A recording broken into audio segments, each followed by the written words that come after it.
fidélité. Dans la réalité, un client fidèle ne reste pas toujours.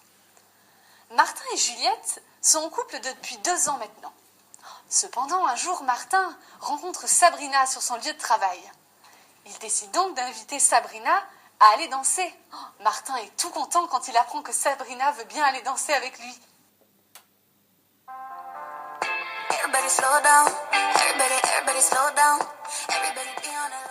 Martin trompa finalement Juliette avec Sabrina. Pourtant, il n'est pas insatisfait de sa relation avec sa compagne. Un fidèle n'est pas toujours satisfait. Catherine et Julien sont mariés depuis 10 ans maintenant. Cependant, une routine s'est un peu installée dans leur couple. Ils ont maintenant 3 enfants et Julien commence un peu à s'ennuyer dans cette relation. Lors d'une sortie de son petit chien Croquette, Julien rencontre Stéphanie, elle aussi fan d'animaux. Julien est face à un dilemme. Il se rend compte qu'il n'est pas satisfait de sa relation avec Catherine. Mais pourtant, il n'ira pas avec Stéphanie. La fidélité dans le marketing des services. La fidélité est un attachement durable, préférentiel ou exclusif à une entreprise. Cette fidélité a 3 dimensions. Une dimension affective, liée à l'émotionnel de la personne, une dimension conative, liée au comportement d'achat, et une dimension cognitive, liée à ses préférences d'achat. La fidélité a 2 formes. Soit une forme active, c'est un attachement qui résulte d'une préférence rationnelle à un produit, ou bien une fidélité passive qui résulte de facteurs personnels ou bien externes. La fidélisation. Attention, la fidélisation est à distinguer de la fidélité.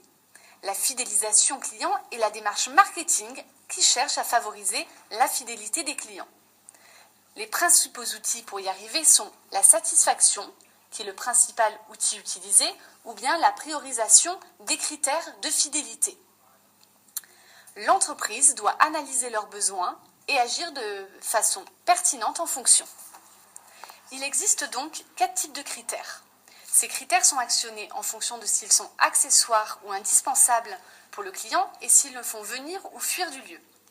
Le premier est un critère clé. Il est indispensable et va faire venir le client. Le second est un critère appelé plus. Il est accessoire et va faire venir également. Le troisième, basique, est indispensable et va le faire fuir s'il n'est pas respecté. Et le dernier, le critère discriminant, est un critère accessoire et va faire fuir s'il n'est pas respecté. Voici un exemple. Pour moi, le facteur clé est le nombre de pistes du domaine skiable. Ah, pour moi, ce serait un plus d'avoir des télésièges couverts. J'espère juste que le forfait ne coûtera pas une blinde.